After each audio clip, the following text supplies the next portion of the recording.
Candida here, and I wanted to do a quick review on the 4-pack of Apple AirTags. I like to travel a lot, and oftentimes I travel internationally, and so I purchased these 4-pack of Apple AirTags to help ease my mind when it comes to tracking my luggage. Now when you open it up, you can see here it opens into 4 different parts. The first part here, it gives you the instructions and tells you to make sure that you have the latest version of the iOS or iPad iOS, and then to turn on your Bluetooth. In the middle here, it holds the 4 Apple AirTags, and then on the last tab here, it tells you to pull the tab when you're ready, hold it near your device to sync it. All you've got to do is simply just pop these out, and you've got your AirTag.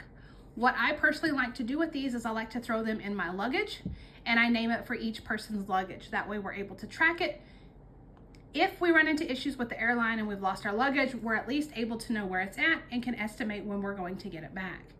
Now, recently we traveled internationally, and a few of us decided to go to different sites for the day.